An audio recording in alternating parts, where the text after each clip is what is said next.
Mark 5. And they came to the other side of the sea, to the country of the Gadarenes. And when he came out of the boat, immediately there met him out of the tombs a man with an unclean spirit, who had his dwelling among the tombs, and no one was able to bind him, not even with chains, because he had often been bound with shackles and chains, but the chains had been pulled apart by him, and the shackles broken in pieces, and no one was able to tame him. And continually, night and day, he was in the mountains and in the tombs, crying out and cutting himself with stones. And seeing Yeshua from a distance, he ran and bowed down to him. And having called out with a loud voice, "What have I to do with you, Yeshua, Son of the Most High El?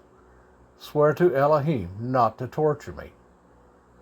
For he had said to him, "Come out of the man, unclean spirit." And he was asking him, "What is your name?" And he answered, saying, "My name is Legion, because we are many." And he begged him very much that he would not send them out of the country. Now a great herd of pigs was there, feeding near the mountains. And all the demons begged him, saying, "Send us to the pigs, so that we enter into them." And he gave them permission. And the unclean spirits came out and entered into the pigs. They were about 2,000. And the herd rushed down the steep place into the sea, and drowned in the sea. And those who fed the pigs fled, and reported it in the city and in the country. And they went out to see what had taken place. So they came to Yeshua, and saw the demon-possessed one, him who had the legion, sitting, dressed, and in his right mind. And they were afraid. And those who saw it related to them what was done to the demon-possessed one, and about the pigs. And they began to plead with him to leave their borders. And as he was entering into the boat, he who had been demon-possessed begged him that he might be with him.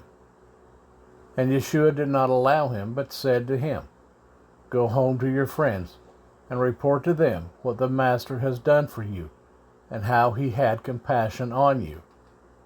And he left, and began to proclaim in Decapolis all that Yeshua had done for him, and all marveled. And when Yeshua had passed over again by boat to the other side, a large crowd assembled to him, and he was by the sea. And see, one of the rulers of the congregation came, Yair by name, and when he saw him, he fell at his feet, and begged him strongly, saying, "My little daughter lies at the point of death. Come, lay your hands on her to heal her, and she shall live." And he went with him, and a large crowd was following him, and they were thronging him. And a certain woman had a flow of blood for 12 years, and had suffered much from many physicians, and spent all that she had, and was no better, but rather became worse. Having heard about Yeshua, she came behind him in the crowd, and touched his garment. For she said, "If I only touch his garment, I shall be made well." And immediately the fountain of her blood was dried up, and she felt in her body that she was healed of the affliction. And immediately Yeshua, knowing in himself that power had gone out of him, turned around in the crowd and said, "Who touched my garments?" And his taught ones said to him, "You see the crowd is thronging you, and you say, 'Who touched me?'"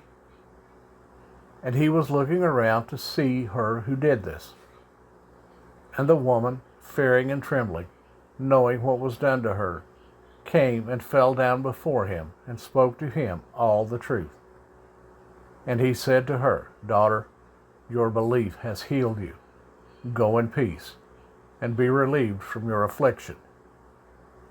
As he was speaking, they came from the ruler of the congregation's house, saying to him, "Your daughter is dead. Why trouble the teacher any farther?" But having heard the word that was spoken, Yeshua said to the ruler of the congregation, "Do not be afraid, only believe."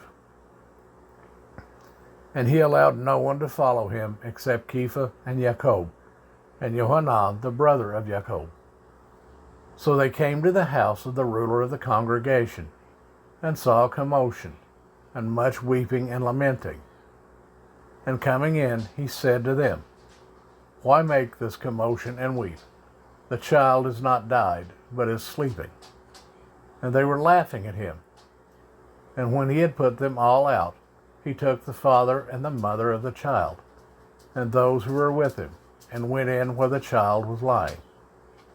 And taking the child by the hand, he said to her, Talitha cumi, which is translating, Little girl, I say to you, arise. And immediately the girl rose up and was walking, for she was 12 years old, and they were completely astonished. But he ordered them many times that no one should know it, and said that she should be given food to eat.